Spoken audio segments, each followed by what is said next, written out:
Tonight, a world premiere miniseries event. I told him, we got to do what we gotta do. Alvin just kept getting more and more agitated with me, but why he would pull out a gun still just doesn't make sense to me. The state attorney asked Dave, was this argument worse than normal ones they had together? Dave answered, no, most times we were always in character and we didn't show any response or reaction in our faces, but, when we weren't in character you could tell it in someone's body language. Alvin did not show anything in his face or in his body language towards me that he was making a joke or anything. Your witness.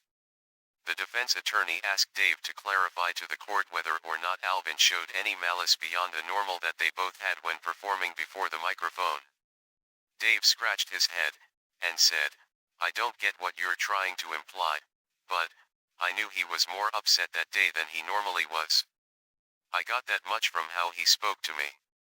If you need clarification of what he said, the studio did a recording of it which has been telecast on television and radio for the past 3 years. The defense attorney said to Dave, that's not necessary. At this point in the trial, the judge asked that the recording made at the studio be played for the jury so that they could hear for themselves what Alvin sounded like and to make their own assumptions of whether he was mentally competent or incompetent, whether mad or in character, for themselves. Most jurors said that though they were not biased towards Alvin, they had already heard the recordings many times from watching it on television and they did not wish to hear it again. The judge accepted their reasoning and the trial continued. The state attorney next called a state psychiatrist to the stand, a doctor named Willard Hopkins. After being sworn in by the bailiff, the state attorney asked Dr. Hopkins what his evaluation was of Alvin. Dr. Hopkins answered, in my professional opinion, I believe Alvin was in his right mind mentally and psychologically at the time he shot Mr. Seville. My examination of Alvin showed conclusive evidence that he was mad and extremely agitated with Mr. Seville, that he showed no signs of mental illness or incompetence. The state attorney then asked Dr. Hopkins, did he feel Alvin could kill someone? Dr. Hopkins answered this question by saying, yes, I do. Your witness. The defense attorney asked Dr. Hopkins if he felt that Alvin's state of mind showed any signs of mental degeneration. Dr. Hopkins answered by saying, not after the shooting. He seemed completely within his own mind and showed no signs of mental distress or restriction of his emotions or conscience feelings. The state attorney then asked Dr. Hopkins, was it possible he could have been in a different state of mind before the shooting itself? Dr. Hopkins said, that is a possibility but I don't believe that was the case before or after. He always has felt the way he has based on what he ascertained from the questions he asked Alvin in his examination. The defense attorney said he had no other questions, so the judge excused him from the stand. The state attorney rose and said, the state rests. Tonight, a world premiere miniseries event.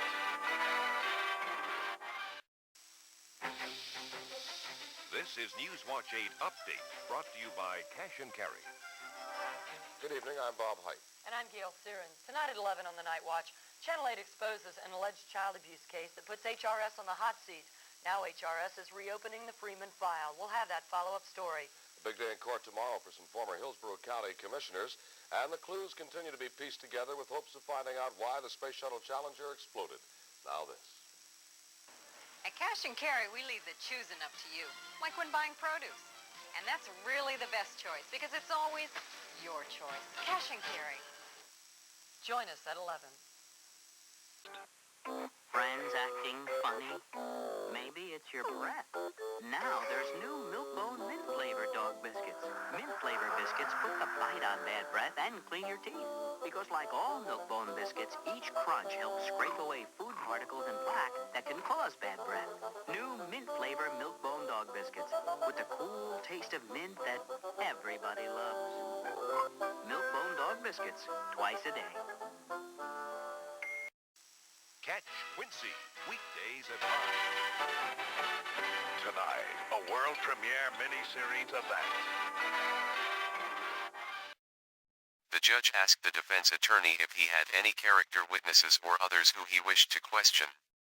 Mr. Cochran said he certainly did and wanted to begin with Alvin's mother, Abigail Chipmunk. She was sworn in by the bailiff and asked by the defense attorney to share her feelings about how Alvin had changed, personality being the main reason for this witness.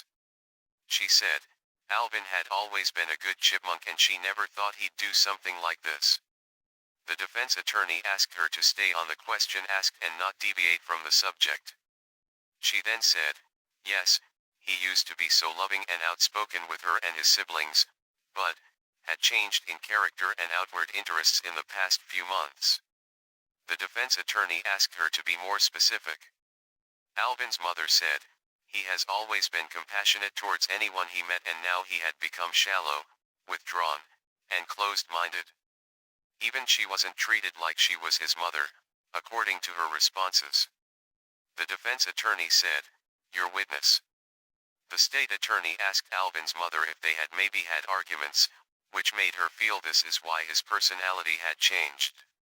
She told the state attorney, no, it seemed to be a progressive change over a number of months. The state attorney had no further questions, so the judge excused her from the stand. The defense attorney asked for Alvin's brother, Raymond, to take the stand. He was sworn in by the bailiff and took the stand. The defense attorney asked Raymond, do you and Alvin speak with each other at all? Raymond, Alvin's brother said, you mean before or after the shooting?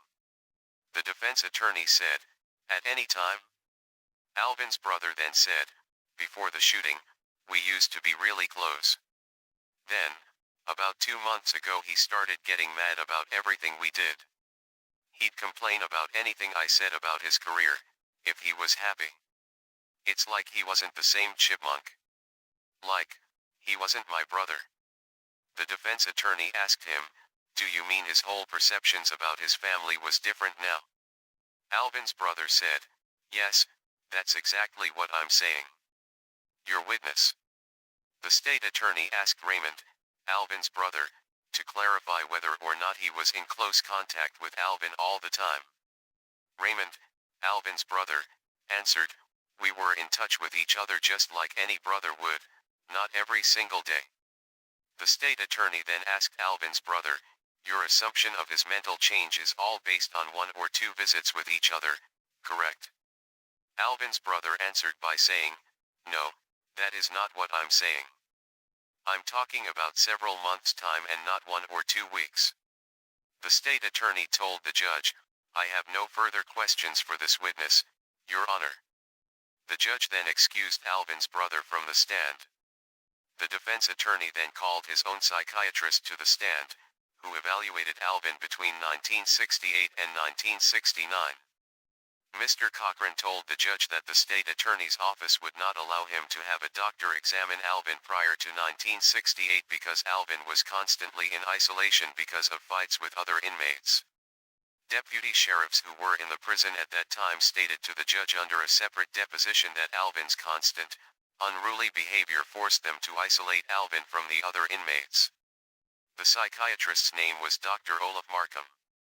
He was called to the stand and sworn in by the bailiff. The defense attorney asked Dr. Markham to explain to the court and the jury what his professional opinion was of Alvin. Tonight, a world premiere miniseries event. It's great seeing someone who's out front and leading the field. That's true for golfers. It's true for other things, too. Take Spidell watch bands. They've always been #1. And today, Spidell offers you more than 200 designs to choose from. Spidell is a Textron company. And with Textron's backing, they keep adding new dimensions to being a front runner. So if you like winners, keep your eye on Spidell and Textron.